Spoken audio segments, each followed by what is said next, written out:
The following story contains themes that may be disturbing for sensitive viewers. In the 𝗀𝗏𝗃𝗵𝗶 district in the Eastern Cape, 22 children died from starvation within a 12-month period. The province is one of the poorest in the country, where most people survive on social grants and food parcels.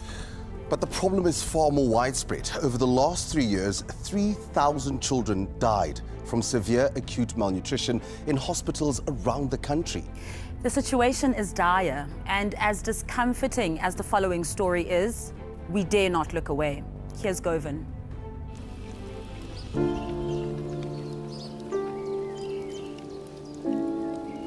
𝗀𝗏𝗵𝗶𝗀𝗶 is a single mom to 3 girls. They live in a village about 20 kilometers from Butterworth in the Eastern Cape. She's HIV positive, unemployed, and alone in her daily fight against the trauma of poverty. And you and your children, abantwana bayalamba? Bayalamba kakhulu futhi. Because abana bangotata, utata baba basapoti. So ndingumama ndingutata ndinto yami.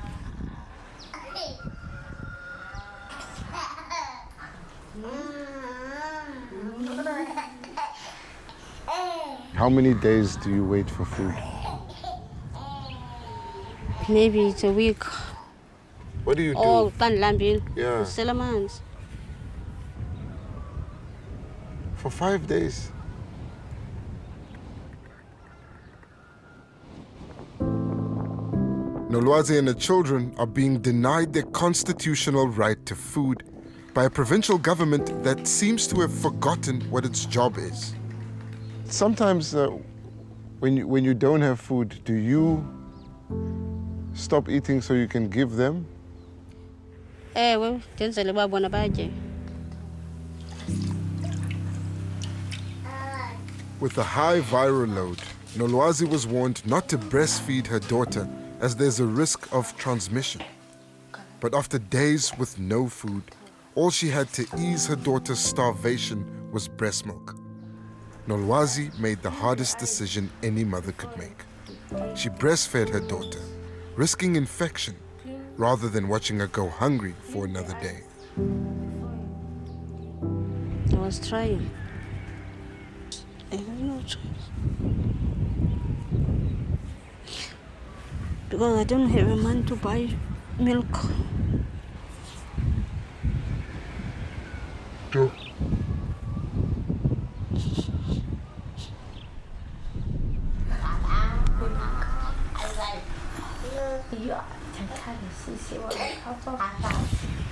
I feel like I killed my baby.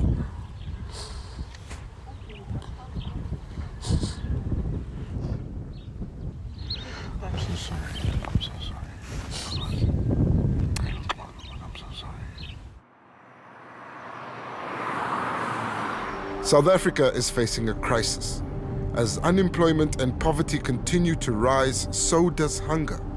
Last year alone, 15,000 children nationwide were hospitalized for severe acute malnutrition, or SAM.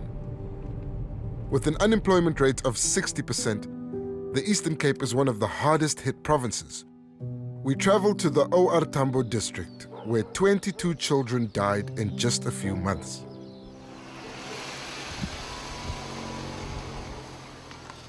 Up until a few years ago, life was good for 𝗀𝗏𝗃𝗵𝗶. But after losing her job in Cape Town, she was forced to return home to a village in the former Transkei. Here, unemployment is rife, and every day is a battle to feed an 11-month-old son. Well, how many days do you and your children go in akekho ukutya?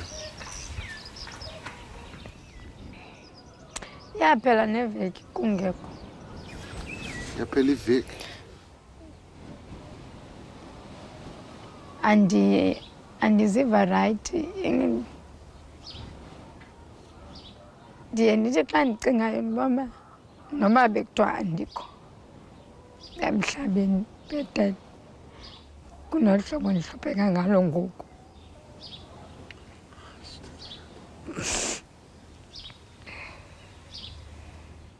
That's the reality that we see here in South Africa and in the Eastern Cape. And it's growing. The numbers of children dying is growing on a daily basis. Gift of the Givers is the largest disaster response NGO in Africa. And they're the ones on the ground trying to provide food to curb the malnutrition crisis across South Africa. This is incredible. In the Eastern Cape, they're feeding nearly 23,000 people per day in their soup kitchens. 𝗀𝗄𝗏 is the regional coordinator. I would describe malnutrition in the Eastern Cape as a disaster that needs or requires immediate intervention, because when we talk about malnutrition, we talk about children slowly dying because of lack of food. And based on what you've seen in these villages, do you think the government's doing enough? Definitely not. 𝗧𝗵𝗶𝘀 son has been diagnosed with moderate to severe malnutrition and has to be constantly monitored at the local clinic. So yeah, I lose weight because sometimes in sometimes I big. He's being assessed here by the head nurse, 𝗀𝗵𝗶𝗴𝗶𝗶.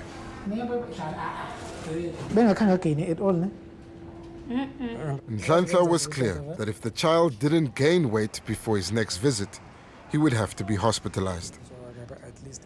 Sometimes I find it difficult to catch those who are malnourished.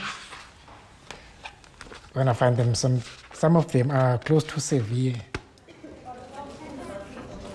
When the children arrive at the clinic, 𝗀𝗵𝗶 says he often has nothing to treat the malnutrition. No nutrient-dense supplements, no formula, and no food. I have nothing to give. I couldn't do anything, and my hands are tied. You send them away empty-handed with a hungry child. Yep. Just frustrating and painful.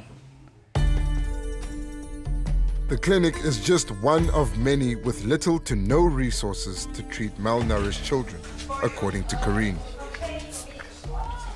The head of the clinic is the one that has to look these people in the eye, not knowing if that patient are able to return next week. Because of malnutrition, you face death. Nolwazi and her daughters rely solely on the child support grant to survive, which is 510 Rand per child. So you get the money from the grant, né? And then you buy your food, né? How long does that food last? 2 weeks. Only 2 weeks? 2 weeks. 13 million children rely on the child support grant to eat.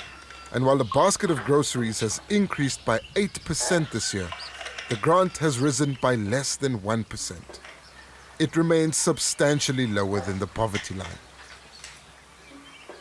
When we said, do you think the child support grant should be increased? The representative from the Department of Health said it's a no-brainer. And it means that we've had these recommendations for a while now. We know that the child support grant has not kept up with food inflation. So we know it's not enough. During COVID, the Eastern Cape Department of Social Development was given over 100 million rands for urgent food relief.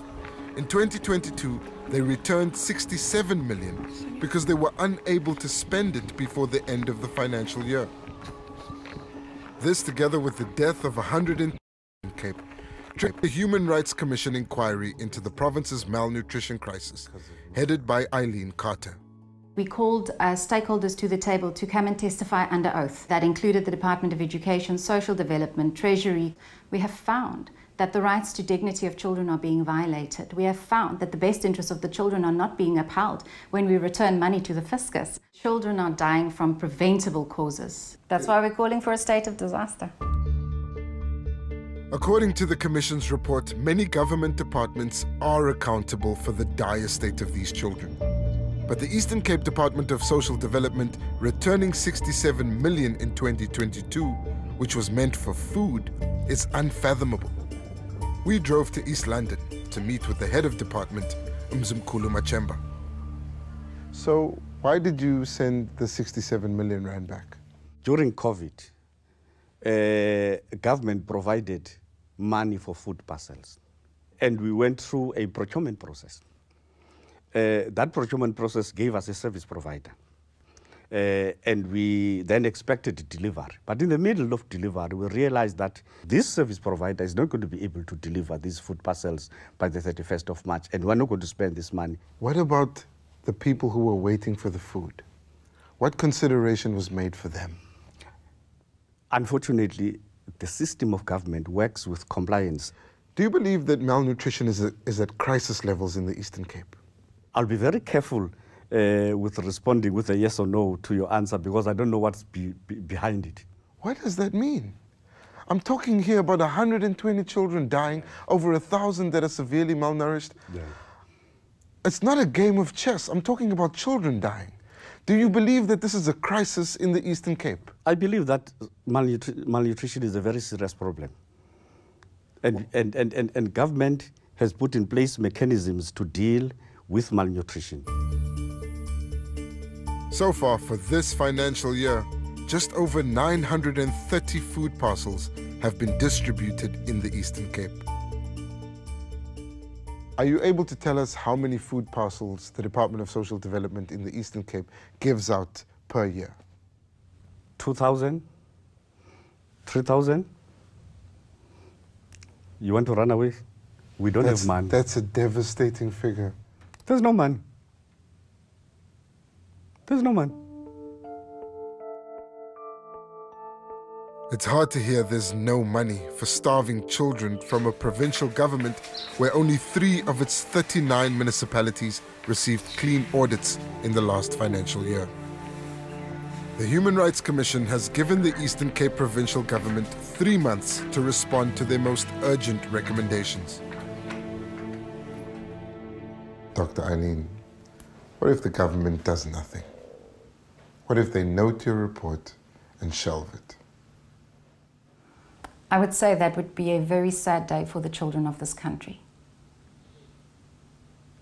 But I would also say that the Human Rights Commission has some muscle as well. As part of their humanitarian aid, Gift of the Givers distributes 1,500 food packages a month in the Eastern Cape. Once they were alerted to the dire state of hunger in and around 𝗀𝗶𝗃𝗃 clinic, they immediately responded with 100 care packages. These food parcels are life-saving in South Africa, where 27% of children are stunted, meaning they will never reach their full potential, perpetuating the cycle of poverty. Good, thanks. Are you fine? Okay, oh, what a nice baby. How old is the baby? But where is the state, and why is this burden falling on private organizations like Gift of the Givers? We contacted the Department of Social Development. They basically told us that they don't do the food parcels. We can't waste time looking at what government does and what they don't do, because the reality is people are dying. 𝗀𝗁𝗲𝗃𝗃 and 𝗀𝗁𝗃𝗃𝗃 both received packages that will get them through December. All right, 𝗀𝗁𝗃𝗃, we've got a bulk pack here for you with some fish. Gift of the Givers has pledged to supply 𝗀𝗁𝗲𝗃 with formula and bulk food until her and her daughter are strong again.